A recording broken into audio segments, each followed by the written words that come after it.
Добър вечер, аз съм Радо Шефа. Това е менюто на ЗТЕ Таня, телефонът закупен от emac.bg, когато имаше Black Friday. Така, предполагам на много хора ще им е интересно за този сайт и за стоките, които изнасят и внасят в България. Все пак те са румънска компания. Това е телефонът ZTE Таня. Може би не сте го чували. Ако е така, време е да промениме това. Китай отдавна не е най-близката асоциация до ниско качество. И големите компании ще трябва да свикнат с този факт. Свикването пък съвсем няма да е лесно. Имайки предвид ефтината работна ръка и старанието на населението на страната, най-големи износител на стоки в света. Да, този телефон е китайска технологична компания. Съкръщението в случай, че ви интересува, идва от Zoning Telecommunication Equipment Corporation. В България може и да няма широко разпространение, но ZTE е четвъртият най-голям производител на мобилни телефони след Nokia, Samsung и LG. Значи вече ви запознах с краткия профил на китайския гигант, а сега е време да се запознаете с един доста любопитен техен телефон, който може да се срещне и на нашата територия. И това е ZTE Таня. Значи в комплектът с телефона присъстват едни нормални слушалки. Слушалки, които в пакетчето имат тези меките работи, които така не мога да ви обясня, знаете за какво става дума. Меките работи, които слагат по слушалките. Така, значи, без да разполага с кой знае колко богат комплект, телефон, зарядно, ето го и зарядното. Зарядното е направено така, че може да го изключите и освен за зарядно може да го използвате за USB. Значи Таня е снабдена с всичко, от което се нуждаете без излишни или допълнителни добавки. Значи дизайна и конструкцията. Честно казано, имайки предвид ниската цена, очакваните за конструкцията и функционалността на устройството не бяха особено високи. Значи първите ми впечатления обаче са добри. А жертвите, които китайците са направили, за да намалят цената, определено не се набиват на очи. Една от тях е използването на, може би, по-малко, по-евтини материали, пластмаса, заложена в основата на конструкцията. Не впечатлява с луксозна визия, но определено не можем да кажем, че Таня така има неприятен външен вид. Освен това, корпусът е стегнат и изглежда напълно стабилно. Малко по-малко се забелязват и древните пропуски. Разглеждайки ги лицевата страна, откриваме, че 4,3 инчовият екран е останал без компанията на предна камера. Така, няма предна камера. Сензорите за околна светлина и близост обаче са и тук. Това може да бъде отбелязано като удобен плюс за бюджетния смартфон. 11,88 мм е дебелината на корпуса в най-дебелата му част при камерата. Освен с нея, в задната част смартфонът е екипиран с светкавица. Отвори за вградения високоговорител и елегантен надпис Windows Phone. Подсказваш каква операционна система ще открием след включването. Дъра, 2 чадъра. Значи сравнително изчистени са лявата и дясната страна на Таня. Така, това са бутоните за намаляване на звука. Тук има този бутон е за така да отвориме телефона. От тук отдолу се отваря телефона. Това е телефона за включване и изключване на дисплея, както и за включване и изключване на телефона. Също така, примерно, има много доста интересни работи за ниската цена на този телефон.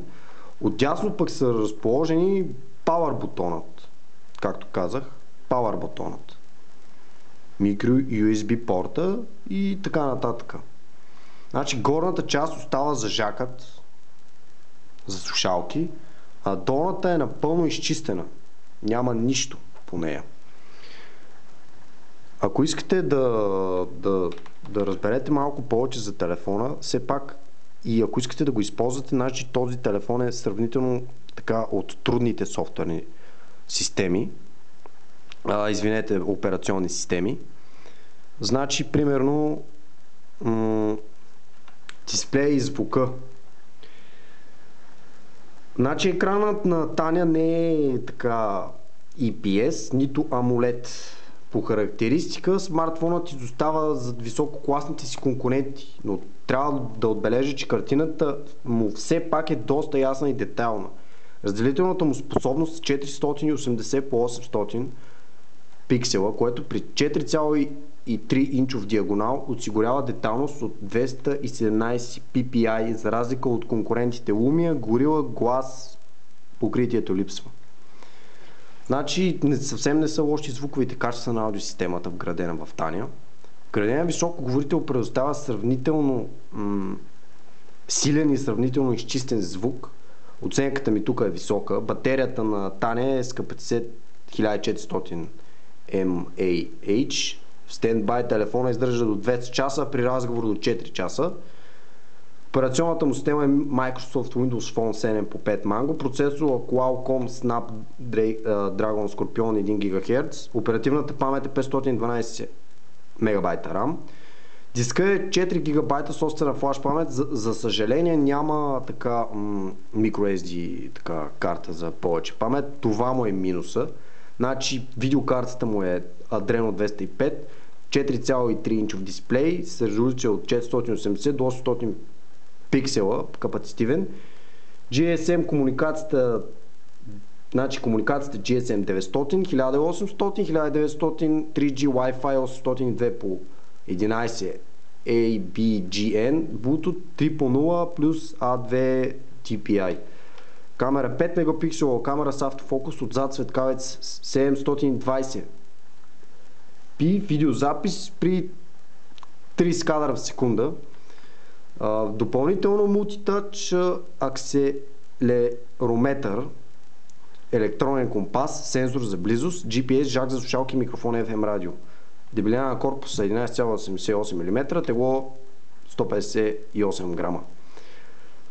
Значи, общо взето да ви кажа, значи това е официалното ревю, което ви изнесох за телефона. Значи моите така лични впечатления са, че значи операционната система не е за всеки. Значи повечето хора си купуват така Android системите за телефоните, защото били по-удобни. Значи Windows 8 е наистина доста трудна операционна система за използване, защото за да си качите някаква музика на телефона, примерно не е толкова лесно, когато вкарате USB-то в смисъл за телефона, когато решите си качите музика, не можете така да си качите директно. В смисъл не ви излиза папката, която ви излиза принципно на нормалните телефони. Примерно не е само на Android, а на съвсем нормалните телефони, които имат кабел за качване на файлове и прехвърляне. Така. Значи, за да успея аз да си кача един файл,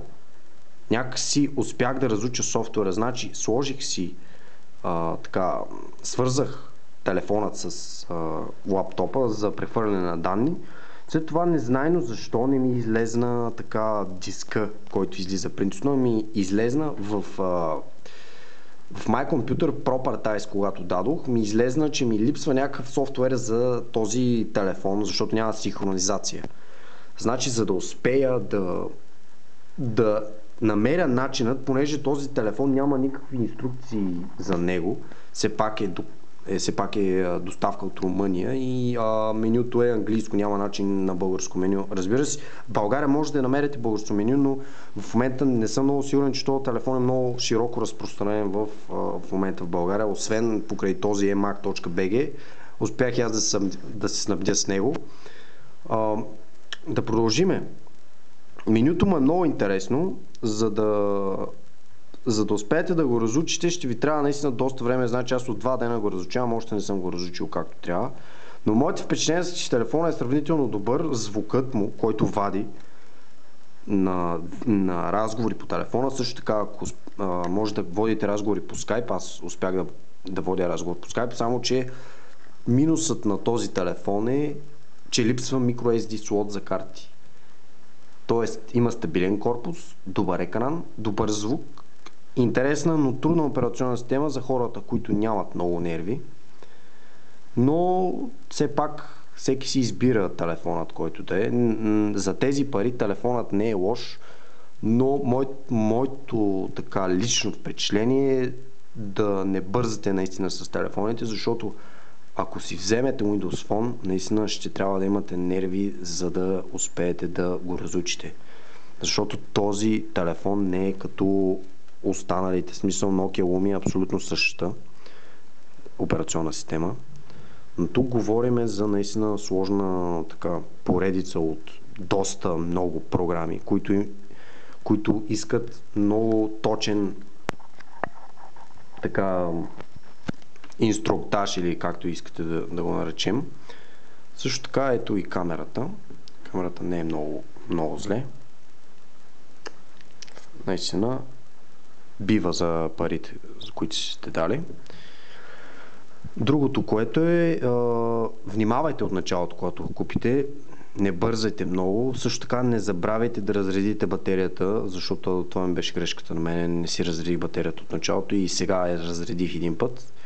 Значи това е от мене, все пак предполагам съм успял по някакъв начин да ви помогна и все пак аз ревюто го правя за кеф. И поздрави от шефа!